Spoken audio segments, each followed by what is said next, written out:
Hello, hello, and welcome back to our Finding Better podcast. My name is John Suzuki, and I am your host.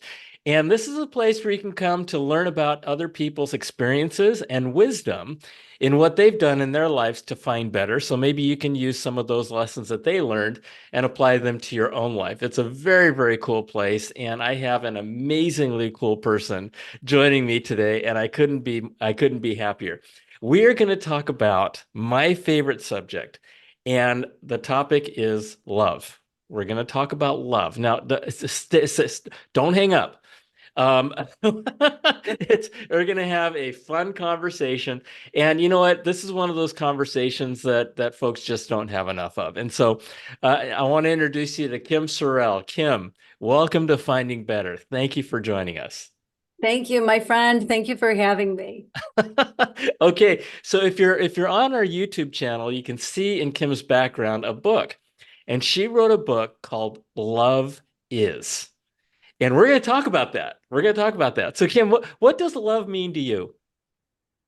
I think love means different to me after spending a year trying to figure out what it is. And I would say what love means to me is that it's who you are, it's who you decide to be. How you decide to live love is up to you. But love is all encompassing. It is walking, talking, living, breathing, doing.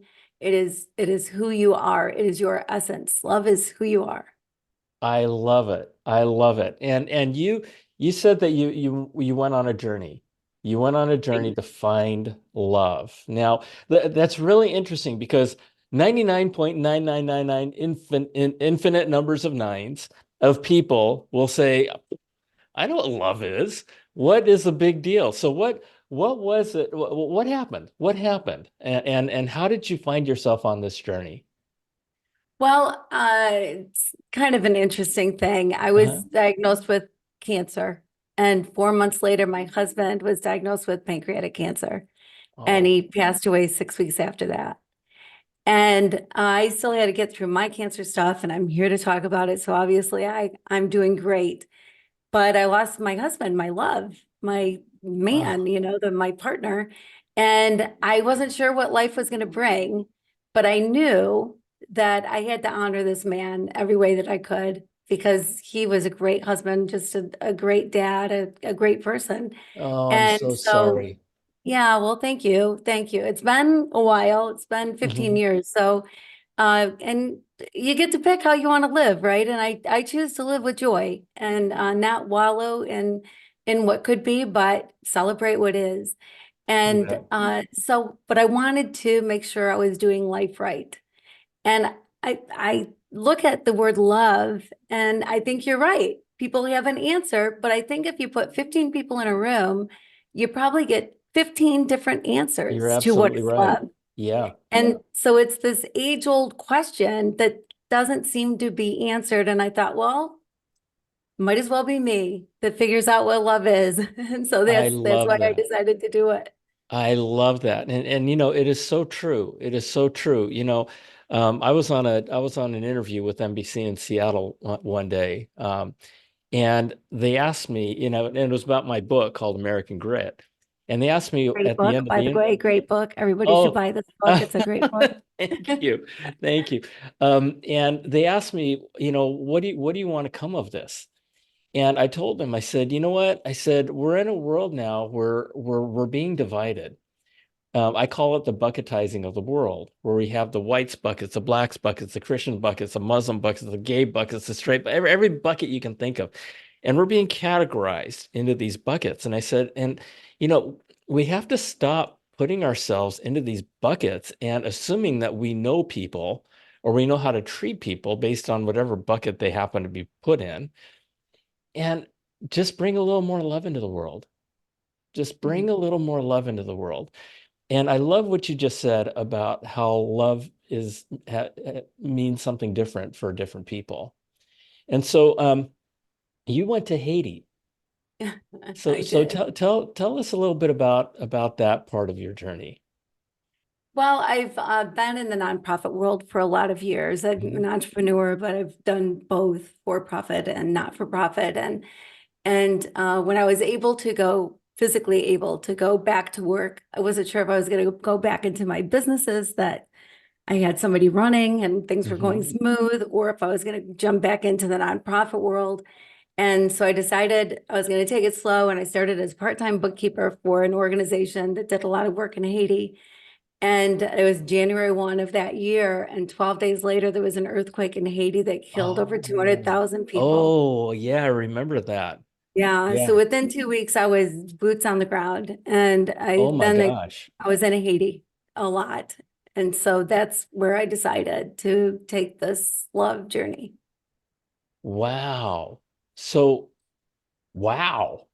I mean, going to a country like Haiti is one thing. Going to a country like Haiti right after a gigantic earthquake that destroyed everything, what was that like? And what did you learn from that process? Well, it's absolutely heart-wrenching, of course. There's so many people. I don't know if there is a Haitian alive that didn't lose somebody close to them. Oh, And I saw operations taking place on dining room tables and the conditions at the hospitals, because the hospitals were just overwhelmed, and people were just on the ground, on the hospital grounds, on the dirt. There weren't enough gloves or needles or anything that was needed. Everything was in short supply. Everything was in short supply. So food, water, there just wasn't enough of anything. And they were still on burying people from buildings, and they didn't know what to do. How do you handle that kind of number of people that have lost their lives? And I believe the country is still in mourning. There's such a hurt and a PTSD that comes with oh that. my gosh, And forever, forever. yeah, yeah, yeah. So it was the hardest thing and the best thing at the same time, because it was so hard to see, but at the same time, I knew there's something I could do, that I could help people. So Yeah, I was happy to be there. and you say there was no water, there's no medicine, there's no food, and you're right in the middle of it. I mean, you're part of it, right? Mhm. And yeah, so what happened? I mean, on your I'll call it your love journey. What happened? What happened to you? A lot of things. It changed Hmm. me completely, I believe. Like, I thought I knew what love was. Like you said, everybody thinks they know what love is. But I decided I was going to take the love chapter. Love is patient, love is kind, does not envy, does not boast. You hear it at every wedding. Your eyes kind of glaze over because you hear it so Hmm. often, Hmm. right? But I took one word or phrase a month and focused on it. So the first month was love is patient. And I'd been in Haiti for about a year when I decided this is where I'm going to do it and this is how I'm going to do it. And so love is patient was the first month. And I just looked for it everywhere. Love is patient, love is patient. Everything that I was doing and everywhere that I went and everybody that I talked to, I just was looking for it and looking for it. And that month, if I only would have done love is patient, my life would have been changed completely. What I found out about what love is patient means changed my life. And so then the next month I could draw on it. But the funny thing is, every single month, it took being hit over the head with something at the end of the month to finally understand what is love that does not keep record of wrongs, or what is love that does not anger. And so it was an amazing time. And the things that I found out just blew my mind and rocked my world. So as you learn these things, and and this is probably not a fair question because we could probably talk about the answer to this question for the next 2.5 hours. But what what did what you learn, or how did what you learn manifest itself in your life moving forward? Uh, that's such a great I question. told you to get Great ready for that question. question. Well, I'll tell you as an example, love is patient, right? My very first month, that this is something that has manifested itself in my life. And what I found out that is that if you put love is or love is not in front of any word, it changes the meaning of the word. So patience, we think of not honking your horn if you're stuck in traffic, or not getting mad because your 5-year-old can't find his shoes and you got to leave for school, right? We think of that. That's what patience is. But love that is patient is different than that.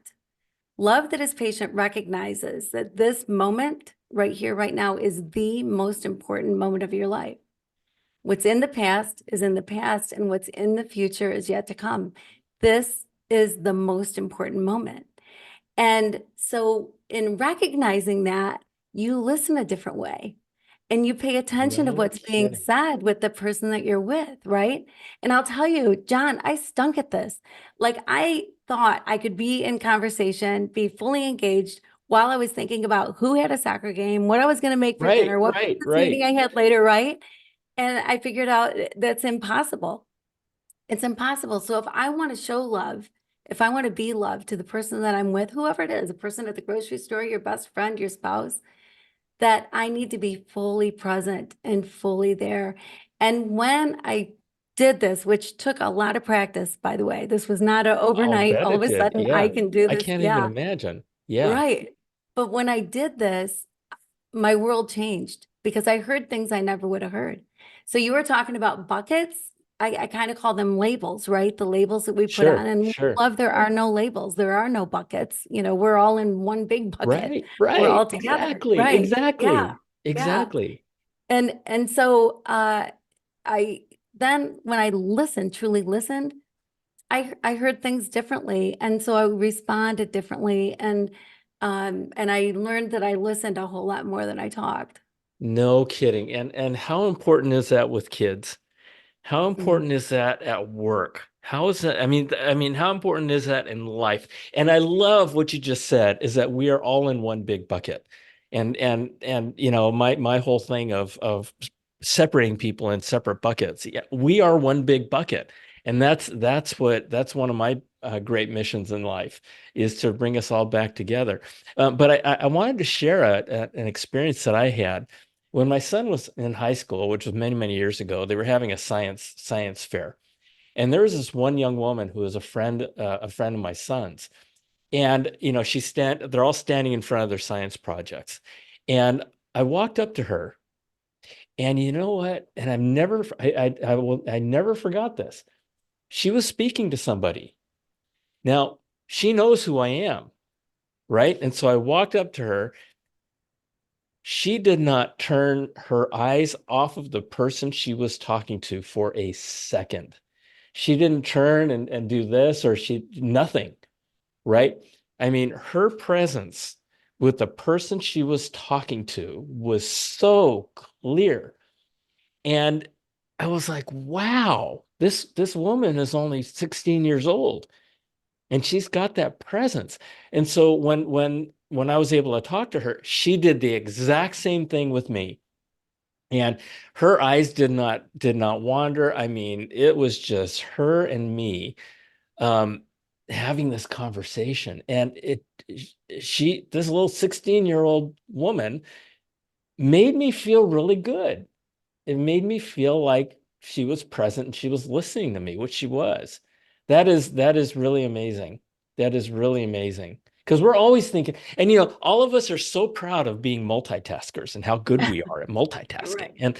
And of course, in the world that we live in right now, um, oh gosh, I can go on talking forever about all of the forces that are keeping us from being present, you know? Mhm.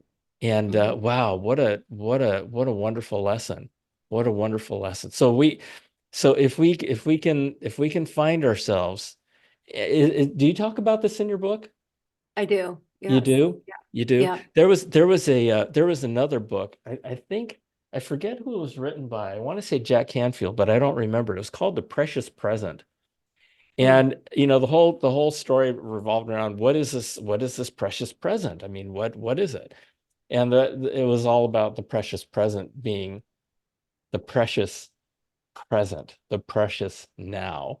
And that's what you're saying. That's lovely. Yeah. I love Yeah. that. I love that. I think back to life, right? I mean, life just kind of happens sometimes. And Yeah. I, I had 5 kids, and they were all little together at one point in time. They were all teenagers together at one point in time. So life can be crazy. And I'm working and coaching and doing all the things.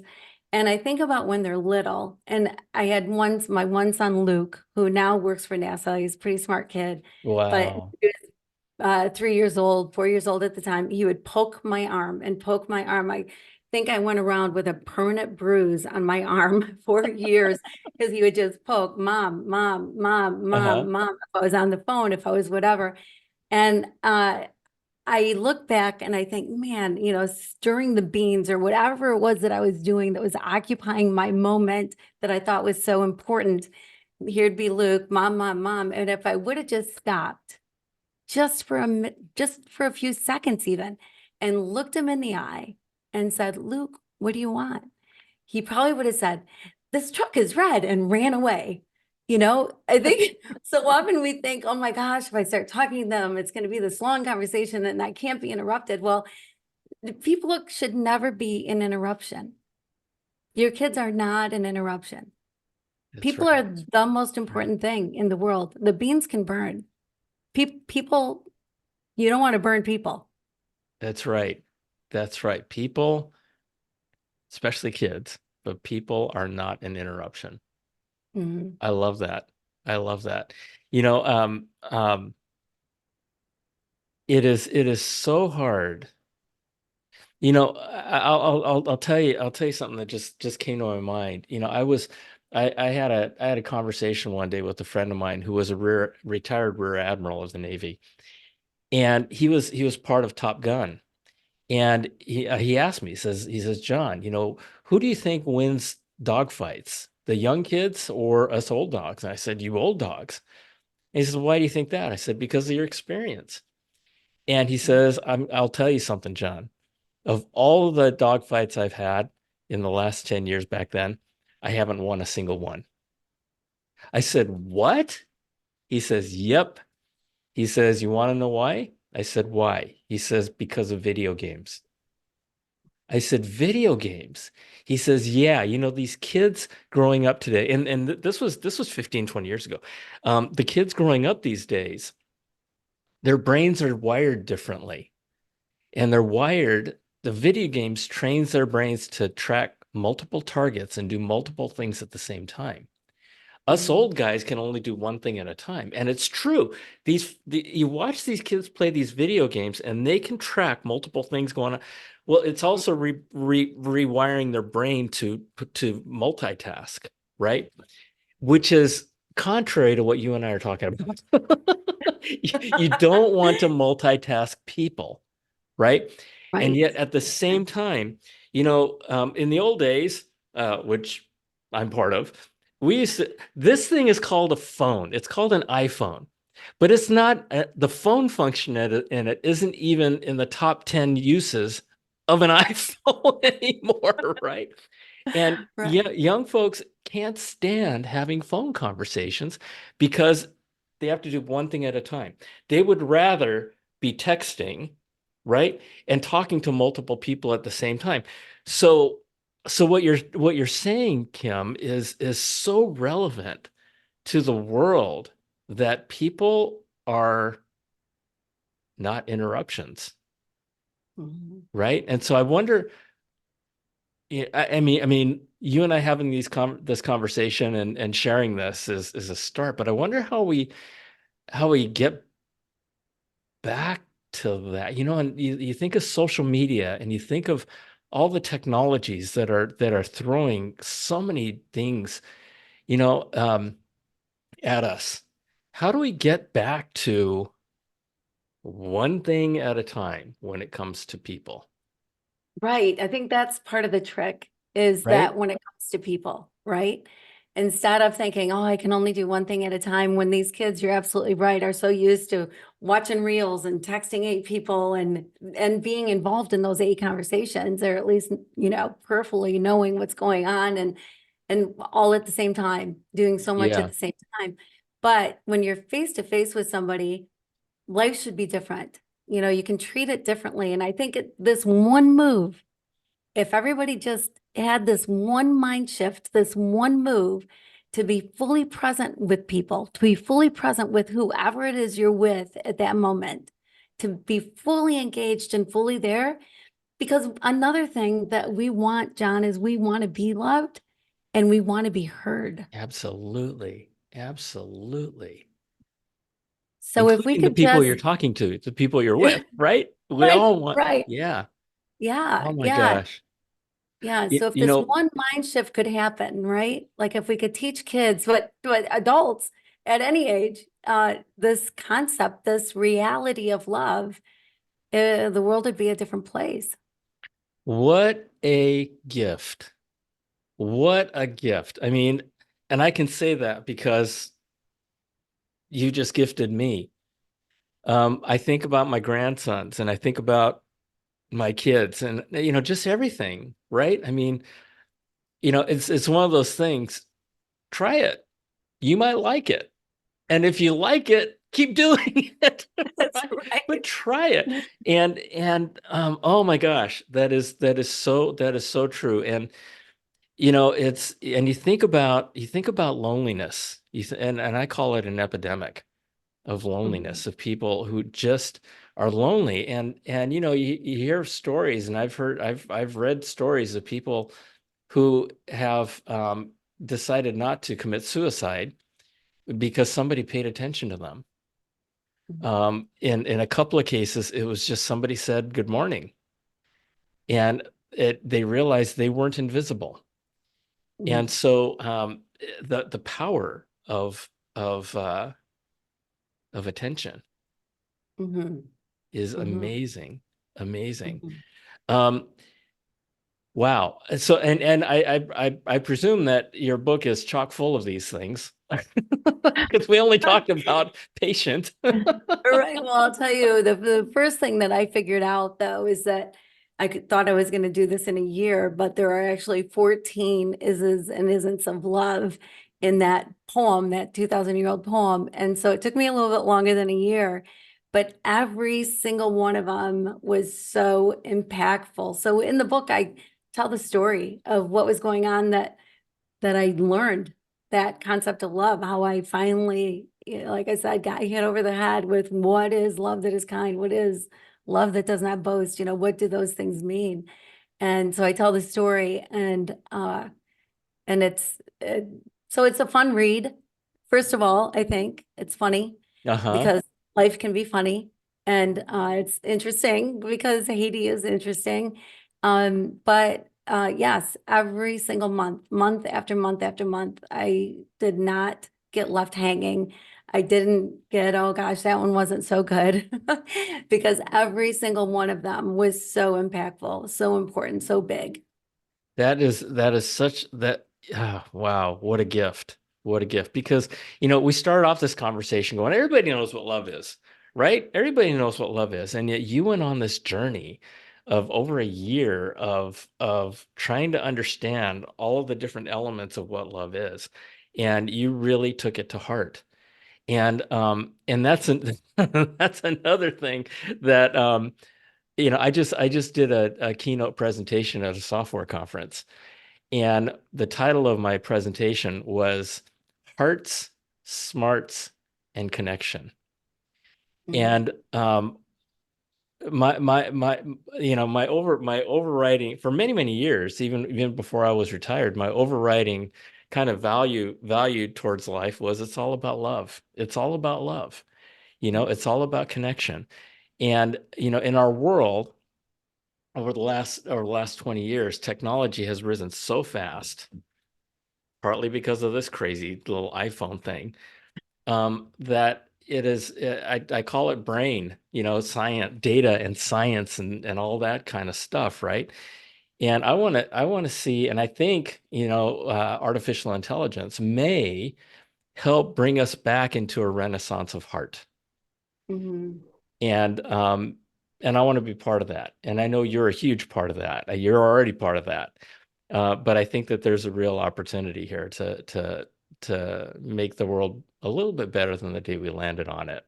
And it's all about love. It's all It about is. love. It Yeah. is. It Yeah. is. Absolutely. Yeah. Yeah. Well, you've given us you've given me a ton to internalize and think about. And all transparency, I haven't bought your book. I haven't read your book. I wanted to have this conversation first because I wanted to tell everybody that I'm going to buy your book. and and wow, because and you know, I kind of pride myself that this is a podcast where we don't sell things, right? But it's a podcast where, you know, my guests give the best of what they have, so you don't have to buy things, right? And but I do want to read the other 13. And I want to perhaps emulate your journey and think about one a month. That'd be Mm. really cool. That'd be really cool. Kim, this has been wonderful. Do you have anything else? Anything else you'd like to share? Uh, I love your podcast. I love what you're doing in the world. You know, Thank you you. are making the world a better place. And I think it takes all of us, right? To It takes decide all that of that's us. what we want to do. We want to leave things better than the way we find them, whether it's a hotel room or life. We want to leave things better than the way we find them. That's exactly right. Wherever you go, make the place and make the people better than when you first got there. Yeah. Mhm. And it's all about love. It's all about love. So we know about your book, Kim. And how else can people learn about you and what you're doing? You have your own podcast. I do. Love Is, funny enough, is the name of my Yep. podcast. I have a TV show, Heart and Soul. And but the best way to connect with me is my name, John. I'm literally the only Kim Sorrelle spelled my way in the entire world Oh, because wow. my How I know cool how is that? crazy. But my last name has way too many letters. It has two E's, two R's, two L's, Sorrelle. It just goes on and on. And you should see it on a passport. And Kimberly, of all things, is my first name. That's a few letters. So anyway, Kim Sorrelle. So on social media, my website is kimsorrelle.com. I love connecting with people, love it. I Wonderful. love hearing from people and helping people any way that I can and being the one to smile and say hello. So you realize you're valuable and that you're here for a reason and you're special and unique and you're the only one of you. Of all the people in the world that have ever been and ever will be, you are the only one of you. You're a masterpiece. You are a one of a kind masterpiece. And so love yourself while you're loving others. And folks, she wasn't talking about me. She was talking about you. So rewind that part of it because you know, you are so unique and you are you and you are a gift. And okay, so Kim, and her last name is spelled Sorrelle, Sorrelle. And she's the only one. So you can find everything about her. And when the results come up on Google, you're in the right place. That's perfect. That's wonderful. Folks, share this episode, with 3 people or more. Just you know, it's all about love. It's all about bringing more joy and more just making the world better. Kim, I can't thank you enough. I love you, and you're amazing. Thank you for what you do. Thank you for what you've done. Um, Boy, what an amazing life. What an amazing life. And here you are. Here you are. So, Mhm. thank you again for joining us. Oh my gosh. Thank you for so much for having me. I love you too. And I love what you're doing in the world. It's incredible. And just keep it up, brother. Just keep going. Full Kindred steam ahead. spirits. Kindred That's right. spirit. That's right. All right, everybody. Well, listen, thanks for joining us. God bless you. And we'll see you next time. Bye.